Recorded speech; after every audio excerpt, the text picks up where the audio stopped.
یہ ڈیل ہمیں ہر حال میں حاصل کرنے ہے ورنہ کروڑوں کا نقصان ہو جائے گا، حاشر نے دھیمے سے سجاد صاحب کو کہا تھا۔ میٹنگ روم میں اس وقت ملک کے تمام بزنس مین اپنی پوری تیاری کے ساتھ موجود تھے۔ یکدم تمام لوگوں کی نظریں گلاس ڈور کی جانب بڑھی تھی۔ حاشر کے ماتھے پر بل نمایاں ہوئے تھے۔ اپنے رقیب کو دوبارہ اپنے روبرو دیکھ کر اس کے غصے میں اضافہ ہوا تھا۔ ڈارک چاکلیٹی پینٹ کوٹ میں ملبوس غزان صدیقی بالکل سامنے ٹیبل کی دوسری جانب آ کر اپنے خوبرو حلیے میں کرسی پر بیٹھا تھا۔ غزان نے ایک نظر بھی حاشر کی طرف ڈالنا ضروری نہیں سمجھا تھا۔ یکدم ہال میں اندھیرا چھا گیا تھا اور ایل ای ڈی روشن ہوئی تھی۔ میٹنگ کے دوران میں ہی گلاس ڈور دوبارہ اوپن ہوا تھا۔ بلیک گلاسز لگائے لیڈی پینٹ کوٹ میں ملبوس 26 سالہ ایک لڑکی ہال میں داخل ہوئے۔ لمبے بالوں میں پونی ٹیل میں قید تھے۔ ہائی ہیل پہنے وہ غزان صدیقی کے ساتھ موجود کرسی پر بیٹھی تھی۔ غزان کو اس کی جرأت حیران کر گئی تھی، لیکن مقابل موجود لڑکی نے بنا کسی کی جانب دیکھے ایل ای ڈی پر نظر ٹکائی تھی۔ مس لائبہ، مجھے آپ کا ہی ویٹ تھا، سربراہی کرسی پر بیٹھے جلال سنز کے اونر نے شگفتگی سے کہا۔ کرسی پر بیٹھی اس لڑکی نے میں سر ثابت میں ہلایا تھا۔ کچھ دیر تک میٹنگ جاری رہی تھی اور فیصلے کی گھڑی بس نزدیک ہی تھی۔ یہ پروجیکٹ ایل کے سنز کمپنی کو ملتا ہے، ان کے شیئرز اس پروجیکٹ میں سب سے زیادہ ہیں۔ روح فزا خبر حاشر اور غزان پر قہر بن کر ٹوٹی تھی اور لائبہ نے بے ساختہ کرسی سے ٹیک لگا کر اپنی فتح کو محسوس کیا تھا۔ اپنی سماعت پر حاشر کو شبہ ہوا تھا، یہ پروجیکٹ اس کے ہاتھ سے کیسے نکل گیا، اس نے سوچا بھی نہیں تھا۔ حیران تو غزان بھی تھا۔ یہ جنگ تو حاشر اور غزان کے بیچ تھی، پھر یہ تیسرا کون آیا تھا جس کو وہ دونوں جانتے بھی نہیں تھے۔ حاشر تیزی سے اٹھ کر میٹنگ روم سے نکلتا چلا گیا۔ غزان کے لیے پروجیکٹ کچھ خاص اہمیت کا حامل نہیں تھا، لیکن محض حاشر کی وجہ سے وہ اس جنگ میں شریک ہوا تھا اور پروجیکٹ دونوں کے ہاتھ سے جا چکا تھا۔ کنگریچولیشن مس ایل کے چہرے پر مدھم مسکان سجائے لائبہ خان کو وش کیا وہ وہاں سے نکلتا چلا گیا۔ اپنی جیت کی مبارک اس نے خوشی سے لی تھی۔ لائبہ خان اس کی پشت کو دیکھ کر طنزیہ مسکرائی تھی اور پروجیکٹ کے پیپرز کے لیے ٹیبل کی جانب بڑھی تھی۔ یہ کیسے ممکن ہو گیا؟ میں نے اپنی آدھی پراپرٹی اس پروجیکٹ میں لگائی تھی، لیکن میرے ہاتھ کچھ نہیں آیا۔ کیوں ایسا کیوں ہوا ہے؟ سجاد صاحب، اور وہ لڑکی کون تھی؟ پہلے کبھی اسے دیکھا نہیں ہے۔ اور ایل کے سنز کمپنی تو پچھلے دنوں بند ہونے والی تھی، پھر یہ کیسے اوپر آ گئی؟ میٹنگ کا غصہ اور کچھ حویلی جانے کی فکر حاشر کے دماغ پر سوار ہو چکی تھی۔ سر اس بات کا تو مجھے بھی نہیں پتا کہ اس کمپنی نے کیسے پروجیکٹ حاصل کر لیا۔ سجاد صاحب بھی اس پروجیکٹ کے حوالے سے بہت فکر مند تھے۔ شام تک اسے حویلی کے لیے نکلنا تھا، لیکن وہ پروجیکٹ حاصل کر کے ہی جانا چاہتا تھا، لیکن عین موقع پر وہ پروجیکٹ ان کے ہاتھ سے نکل چکا تھا۔ فون ہار ہوتی مسلسل بیل کو نظر انداز کیے وہ اپنی ہار کا غم منا رہا تھا۔ ایل کے کمپنی کی وہ نیو اونر کون تھی؟ آفس میں ہر سگریٹ پھونکتا وہ لائبہ خان کے بارے میں سوچ رہا تھا۔ پہلی مرتبہ کسی لڑکی سے اس کا مقابلہ تھا اور پہلی مرتبہ ہی وہ ہار چکا تھا۔ ایل کے اینڈ سنز کمپنی سے اس کے ماضی میں بہت اچھے تعلقات رہے تھے، لیکن پھر ارباز خان کی موت کے بعد اس کمپنی کے حالات خراب ہوتے چلے گئے۔ ارباز خان کی پراسرار موت کا کسی کو پتہ نہیں چل سکا۔ دروازے پر ہوتی دستک نے اسے سوچوں سے باہر نکالا۔ سر، یہ آپ کو انویٹیشن کارڈ آیا ہے۔ روم میں داخل ہوتے غزان کے سیکرٹری نے کارڈ کی جانب بڑھایا تھا۔ کس کا کارڈ ہے؟ غزان نے اس سے پوچھا۔ سر، ایل کے سنز کمپنی کی جانب سے کارڈ ہے۔ کارڈ دیکھ کر وہ حیران ہوا تھا۔ 10 گھنٹے کے اندر اندر پارٹی کا ارینج کرنا غزان کو حیران کر گیا تھا۔ شام تک وہ حویلی میں موجود تھا۔ سب سے ملنے کے بعد وہ اپنے کمرے میں لیٹا وہ جویریہ کے بارے میں سوچ رہا تھا۔ جویریہ کو سوچتے ہوئے آج کی ہوئی ہار بھی بھول گیا تھا۔ نہ جانے کیسا خمار تھا اس کی جھلک کہ اسے سب کچھ ہوا میں معلق ہوتا ہوا محسوس ہو رہا تھا۔ یاد تھی تو بس جویریہ۔ دل ایک ہی نام کی مالا جپ رہا تھا، منتہا سے اس کا سامنا نہیں ہو پایا تھا اور یہ اس طرح سے اس کے لیے سکون کا باعث بن گیا تھا۔ چند دنوں میں ہی جویریہ اس کے حواسوں پر بری طرح سے سوار ہو چکی تھی۔ کمرے پر ہوتی دستک پر اس نے یس کہا اور اپنے سامنے جویریہ کو دیکھ کر وہ حیران ہو گیا۔ ایک خواب سی کسی کیفیت میں اس کی جانب بڑھا۔ آنکھوں میں اس وقت واضح چمک تھی۔ مقابل موجود منتہا ہاتھ میں کافی کا مگ لیے لرزتی ہوئی کمرے کے بیچوں بیچ کھڑی تھی، حاشر کو اپنے جانب بڑھتا دیکھ کر رہی تھی۔ فردوس بیگم نے آج زبردستی اسے حاشر کے کمرے میں بھیجا تھا۔ کمرے کا مغلجہ اندھیرا منتہا کو حواس باختہ کر گیا تھا۔ تم یہاں کیسے؟ قریب کھڑے ہو کر اس نے دھیمے لہجے میں استفادہ کیا تھا۔ وہ کافی دینے آئی تھی۔ کافی کو سائڈ ٹیبل پر رکھ کر وہ کمرے سے باہر جانے کے لیے مڑی جب مقابل شخص نے اس کا ہاتھ پکڑ کر اسے اپنی جانب کھینچا تھا۔ اس حملے کے لیے وہ تیار نہیں تھی۔ وہ سیدھا اس کے سینے سے ٹکرائی تھی۔ منتہا کی جان حلق میں اٹکی تھی جب بازو سے پکڑ کر اسے اپنے روبرو کیا اور چہرے پر اپنے گرم ہاتھوں کا ہالہ بنایا اور منہ سے محبت بھرے پھول برسائے تھے۔ کہاں جا رہی ہو؟ مجھے چھوڑ کر۔ مجھے محسوس تو کر لینے دو کہ تم میرے قریب ہو۔ بھاری لہجے میں کہتا وہ منتہا کی جان لینے کے در پر تھا۔ تمہاری خوبصورتی اور پاکیزگی نے مجھے اپنی جانب کھینچ لیا ہے۔ میرے پتھر دل میں تمہاری ایک جھلک نے دراڑ ڈال دی ہے۔ میں ایک سخت پتھر تھا لیکن تمہاری ایک جھلک نے میرے پتھر دل کو دھڑکنے پر مجبور کر دیا ہے۔ کیا جادو کیا ہے تم نے؟ دونوں ہاتھوں سے اس کا چہرہ تھامے نہ جانے وہ کون سی دنیا میں گم تھا۔ چہرے پر پڑتی گرم سانسیں منتہا کی جان ہلکان ہو رہی تھی۔ ایسا تو کبھی سوچا بھی نہیں تھا کہ حاشر یوں اچانک اس کے قریب آئے گا۔ حاشر چھوڑیں۔ منتہا دھیما سا منمنائی تھی لیکن مقابل کا دماغ اپنی کیفیت میں جھکڑا تھا۔ جس کو گوہر نایاب کی تلاش میں یہ دل تھا، جس سادگی کو میں نے پسند کرتا تھا، وہ مجھے مل گئی۔ میری ہو جاؤ۔ وہ دو لفظی التجا نے گویا منتہا کو سانس رکنے پر مجبور کر دیا تھا۔ دل خوش کے مارے سینے میں تیزی سے دھڑکنے پر مجبور ہو گیا تھا۔ آنکھوں کی جوت روشن ہوئی تھی، گال تپ کر لال ہوئے تھے۔ کچھ حاشر کے گرم ہاتھوں کی حدت نے اس کے گالوں کی گرماہٹ میں اضافہ کیا تھا۔ تیزی سے گال کی جانب جھک کر اس نے ان کی نرماہٹ کو محسوس کیا۔ منتہا کو آج اپنی جان میں نکلتی ہوئی محسوس ہوئی۔ اس کی کمزور سی گرفت میں محض وہ پھڑپڑا کر رہ گئی تھی۔ حاشر چھوڑیں۔ حاشر کے ہاتھوں کو اپنے چہرے سے ہٹانے کے لیے اس نے اپنے یخ ہوتے ہاتھ ان کے ہاتھوں پر رکھے تھے لیکن مقابل لگتا تھا آج منتہا کی جان لینے کے در پر تھا۔ منتہا کے ہاتھوں کے لمس نے حاشر کو ہوش کی دنیا میں پٹکا تھا۔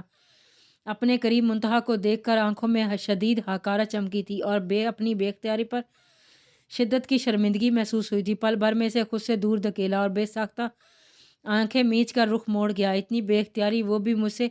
نہیں یہ نہیں ہونا چاہیے۔ منہ میں بڑبڑاتے ہوئے اس نے خود کو جھنجھوڑا تھا۔ اپنی حرکت پر پچھتاوا ہو رہا تھا۔ منتہا، ایک سیکنڈ سے پہلے میرے کمرے سے باہر نکل جاؤ ورنہ مجھ سے برا کوئی نہیں ہوگا۔ بنا مڑے اس نے کہا تھا۔ اور تمہاری ہمت کیسے ہوئی میرے کمرے میں آنے کی؟ حاشر کی دھاڑ نما آواز سے منتہا یکدم سہمی تھی۔ کچھ دیر پہلے پھول برساتا لہجہ بآگ اگل رہا تھا۔ منتہا یکٹک اس کی پشت کو دیکھ رہی تھی لیکن کچھ سمجھ نہیں آ رہی تھی۔ جاؤ منتہا یہاں سے، یکدم ہی وہ اونچی آواز میں چلایا تھا۔ منتہا کی جان حلق میں اٹکی تھی، کاجل بھری آنکھوں میں نمی چمکی تھی۔ تیزی سے اٹھ کر وہ کمرے سے نکلتی چلی گئی۔ رات کے وقت بستر پر لیٹی وہ ہمدان کو سوچ رہی تھی جس نے دوسری ملاقات میں ہی اسے پریشان کر دیا تھا۔ اس کی ایک بلا کی طرح وہ اس کے پیچھے پڑ گیا تھا۔ دل تھا کہ اس کی جانب کھنچا چلا جاتا تھا۔ کارڈ کا اتنا یقینی سے کہنا اسے مزید پریشانی میں ڈال گیا تھا۔ آپی، آج ماموں دوبارہ آئے تھے اور ان کا ایک ہی مطالبہ ہے۔ میں نے کام شروع تو کیا ہے لیکن ابھی کچھ فائدہ نہیں ہوا۔ مائرہ کی آواز سن کر وہ چونکی تھی۔ ہاں، کیا کہہ رہی ہو؟ آپ بھی ماموں کی بات کر رہی ہوں۔ آپ کا کیا ہوا؟ نہ جانے کون سی دنیا میں گم رہنے لگی ہیں آج کل۔ خیر تو ہے نا؟ آفس کے معاملہ تو ٹھیک ہیں؟ مائرہ نے آگے ہو کر جویریہ کے بازو پر ہاتھ رکھا کر اس سے استفادہ کیا۔ ہاں سب ٹھیک ہے، بس پک اینڈ ڈراپ کا مسئلہ ہے، وہ حل ہو جائے گا تو سب ٹھیک ہو جائے گا۔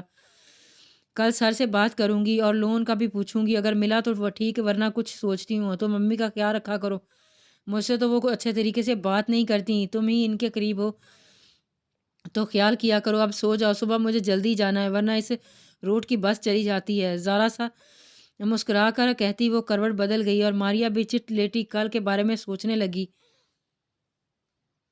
بسم اللہ الرحمن الرحیم۔ عشق بددعا، ہادیہ مغل، قسط نمبر 10۔ حاشر کے کمرے سے نکل کر وہ بھاگتی ہوئی سیدھا اپنے کمرے کی جانب آئی تھی۔ دھاڑ سے دروازہ کھول کر وہ اندر آئی تھی اور دھونی کی جانب مانند چلتی سانس کے ساتھ وہ بیڈ پر گری تھی۔ خوشی اور غم کی کیفیت اکٹھی حاوی ہوئی تھی۔ حاشر کا نرم گرم رویہ منتہا کی سمجھ سے باہر تھا۔ نہ کبھی پہلے وہ کبھی ایسے قریب آیا تھا اور نہ ہی کبھی اسے ایسے دھتکارتا تھا۔ مخاطب بھی بہت ہی کم کرتا تھا۔ حاشر، کیا ہوا؟ آپ میرے لیے ابر رحمت ہیں یا وہ بالے جان؟ آپ کا یہ الجھا رویہ کسی دن مجھے پاگل کر دے گا۔ آنسو لڑی کی مانند آنکھوں سے بہہ رہے تھے۔ گال پر اب بھی وہ دہکتا ہوا لمس محسوس ہو رہا تھا۔ الفاظ اب بھی کانوں میں گونج رہے تھے۔ کسی پر یقین کس پر یقین کرتی، اس محبت بھرے الفاظوں پر یا آخر میں ہوئی دھدکار پر؟ نہیں حاشر، مجھے آپ سے جواب چاہیے اور آپ ہی جب مجھے جواب دیں گے۔ اس نے سوچ لیا تھا وہ حاشر سے ہمت کر کے بات کرے گی کہ پھر بے شک وہ جو بھی نتیجہ نکلتا، لیکن ایک مرتبہ وہ حاشر سے بات کرنا چاہتی تھی۔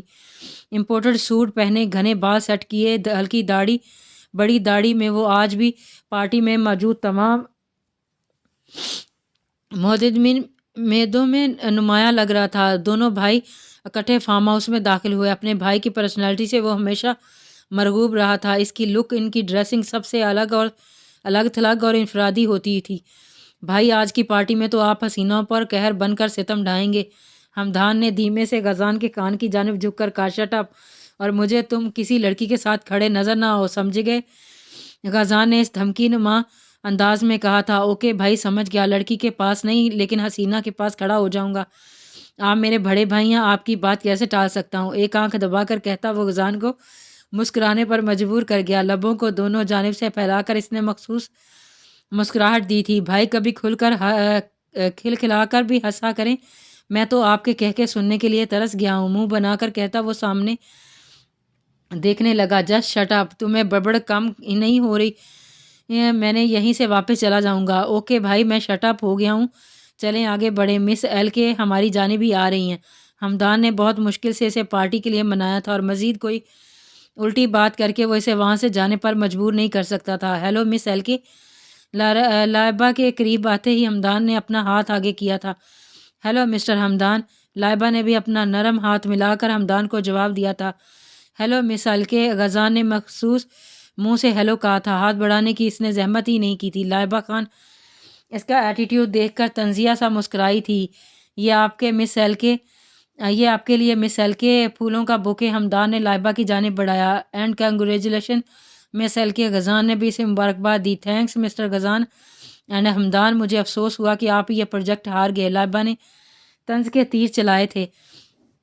افسوس مت کیجیے مس، آپ اپنی جیت کو انجوائے کریں۔ بزنس کی دنیا میں ہار جیت چلتی رہتی ہے۔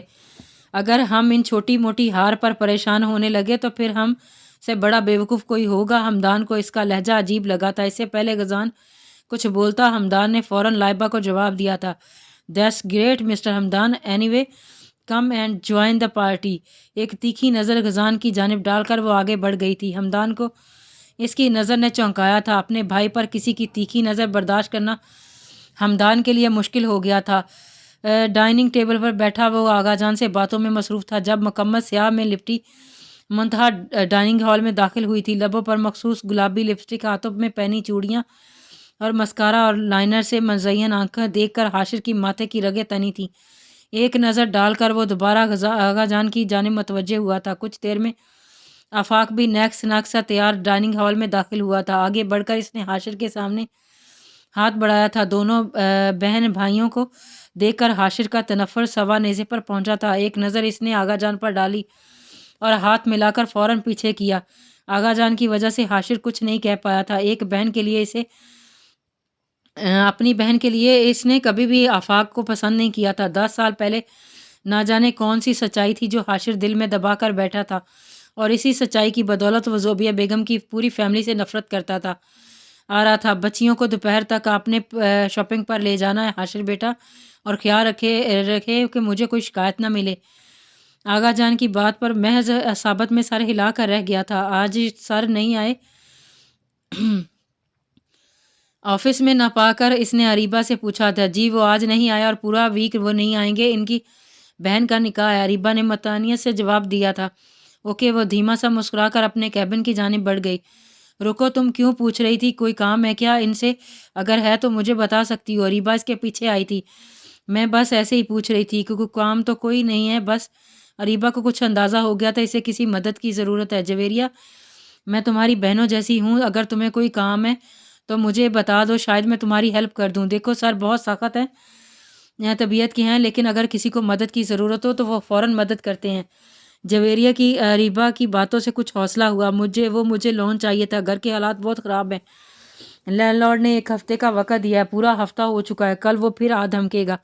بس اسی سلسلے میں بات کرنی تھی۔ جویریہ نے اپنا مسئلہ بتایا تھا۔ تم پریشان مت ہو، میں سر سے بات کرتی ہوں، وہ تمہاری مدد ضرور کریں گے۔ اریبہ اس کی ہمت بندھاتی روم کی جانب بڑھی تھی۔ حاشر سے بات کرنے کا اس نے فیصلہ کیا تھا۔ کی چین پکڑے اور اپنا والٹ چیک کرتا وہ سیڑھیاں سے اتر رہا تھا جب سامنے سے آتی منتہا سے اچانک ٹکرایا تھا۔ منتہا اس افداد کے لیے تیار نہ تھی۔ بے ساختہ ہاتھ پکڑ کر اس نے منتہا کو گرنے سے بچایا۔ اس کے ہاتھ کے سہارے وہ گرتے گرتے بچی۔ دل ایک دم سہم گیا تھا۔ سامنے منتہا کو دیکھ کر غصہ 7ویں آسمان پر پہنچا تھا۔ نظر نہیں آتا تمہیں یا دیکھنا نہیں چاہتی ہو؟ مقابل نے ہمیشہ کی طرح طنز کے تیر برسائے تھے۔ یہ تم اتنا سج سنور کر کہاں جا رہی ہو؟ ہم مارکیٹ جا رہے ہیں منتہا سلطان، نہ کہ کسی ڈانس کلب میں جہاں آپ کو بلایا گیا ہے۔ جاؤ یہاں سے اور سادہ لباس پہن کر آؤ۔ حاشر میں بات اس سے پہلے وہ کچھ بولتی، حاشر نے اس کے بات کاٹی۔ منتہا سلطان، کبھی تو اپنے اس پینٹ شدہ چہرے کو سادگی کا مان بخشو۔ حسن سادگی میں اچھا لگتا ہے، لیکن تم یہ بات نہیں سمجھو گی کیونکہ تم نے تو ہمیشہ میری مرضی کے خلاف کام کرنا ہے۔ تم میں اور بازاری عورتوں کے چہروں میں مجھے کوئی فرق نظر نہیں آتا۔ 1 منٹ میں اس پتھر دل شخص نے منتہا کا دل کرچی کرچی کیا تھا۔ لفظوں کا زہر کیا ہوتا ہے منتہا نے آج جانا تھا۔ آنسو بھری آنکھوں سے ایک نظر اس پر ڈالے وہ ایک طرف سے گزرتی سیڑھیوں کی جانب بڑھ گئی تھی۔ حاشر سر جھٹکتا ہوا گاڑی میں جا کر بیٹھا تھا۔ کمرے میں داخل ہوتے ہوئے بند باندھے آنسوؤں کو اس نے آزاد چھوڑ دیا تھا۔ منہ پر ہاتھ رکھ کر اس نے اپنی سسکیوں کا گلا گھونٹا۔ خوشی کے موقع پر وہ بدمزگی نہیں چاہتی تھی، لیکن حاشر کا اسے بازاری عورت سے ملانا دل کی حالت برباد کر گیا تھا۔ حاشر، اتنا گھٹیا الفاظ آپ نے میرے لیے استعمال کیا؟ کیا اتنی ذلیل ہوں میں؟ اتنی نفرت کے قابل ہوں؟ کیا ذرا بھی رحم نہیں آیا آپ کو یہ ناپاک الفاظ استعمال کرتے ہوئے؟ میری بات تو سن لیتے، میں چینج کرنے ہی اوپر جا رہی تھی، لیکن مزید بولنے کی اس میں ہمت نہیں تھی۔ اپنے آپ سے سوال کرتی وہ گھٹنوں کو زمین پر ٹکا گئی تھی۔ آنسو لڑی کی صورت میں آنکھوں سے بہہ رہے تھے۔ ہونٹوں پر لبگی سرخی کو اس نے ہاتھوں سے مسلا تھا۔ کاجل کی دھار آنسوؤں کی وجہ سے چہرے کو سیاہ کر گئی تھی۔ نہیں، مجھے رونا نہیں ہے، میرے بھائی کا نکاح ہے، مجھے نہیں رونا۔ دونوں ہاتھوں سے اپنے گال سختی سے رگڑ کر وہ اٹھی تھی اور آئینے میں اپنا عکس دیکھ کر آنکھیں پھر نمی سے بھر گئی تھی۔ میک اپ ریموو کر کے وہ واش روم کی جانب بڑھی تھی۔ کچھ دیر بعد سادہ سا سرخ شارٹ فراک اور گھیرے دار شلوار پہنے، لبوں پر مدھم سی لپسٹک لگائے اور دیگر لوازمات کو ہلکا سا چہرے پر لگا کر اس نے سرخ حجاب اپنے گرد باندھا تھا۔ پاؤں میں نازک خصا پہن کر وہ لبوں پر اپنی مخصوص مسکان سجائے کمرے سے نکلی تھی اور سیڑھیوں کی جانب بڑھ گئی۔ دل کا درد دل میں دبائے وہ اپنے بھائی کی شادی تیاری کے لیے اپنے دشمن جانا کے ساتھ جا رہی ہو۔ منتہا سیڑھیوں سے اترتے ہی فردوس بیگم اس کے قریب آئیں۔ جی تائی امی جا رہی ہوں، اپنی میٹھی مسکان کے سنگ اس نے جواب دیا۔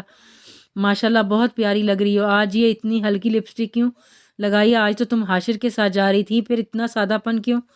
فردوس بیگم کا اس کو سجرنا سورنا شروع سے ہی پسند تھا۔ اکثر و بیشتر میک اپ کی چیزیں بھی فردوس بیگم دیتی تھیں۔ دونوں ساس بہو کی ایک ہی پسند تھی، لیکن نہ جانے بیٹا کس پر چلا گیا تھا۔ نیو کلر نہیں ٹرائی کیا لپسٹک کا؟ منتہا کا رنگ ان کے سوال پر پھیکا پڑا تھا۔ کیا بتاتی کہ ان کے بیٹے نے اسے ایک بازاری عورت سے ملایا؟ نہیں تائی امی، باہر جا رہی ہوں تو اچھا نہیں لگتا نا، ہزاروں مردوں کی نظر پڑتی ہے اور حاشر کبھی برداشت نہیں کریں گے میں سج سنور کر باہر جاؤں، اور میرا ضمیر بھی یہ گوارا نہیں کرے گا کہ غیر محرم میرے چہرے کی جانب دیکھیں۔ دھیمے پرکشش لہجے میں کہتی وہ فردوس بیگم کا مان بڑھا گئی۔ آگے بڑھ کر انہوں نے بے ساختہ منتہا کے ماتھے پر مہر محبت ثبت کی تھی۔ سدا سہاگن رہو اور میرے بیٹے کی قسمت کا روشن ستارہ بن کر چمکو۔ جاؤ جلدی سے، وہ انتظار کر رہا ہوگا، یہ نہ ہو اندر ہی آ جائے۔ فردوس بیگم نے اسے شرارت آمیز لہجے میں کہہ کر باہر کی جانب دھکیلا تھا۔ ان کی دعا پر آنکھوں میں نمی چمکی تھی، لیکن وہ مسکراتے ہوئے نمی آنکھوں سے پیچھے دھکیل گئی اور سر اصابت میں ہلاتی باہر گراج کی جانب بڑھ گئی، جہاں وہ ستمگر اس کا انتظار نہایت خوف سے کر رہا تھا۔ جاری ہے۔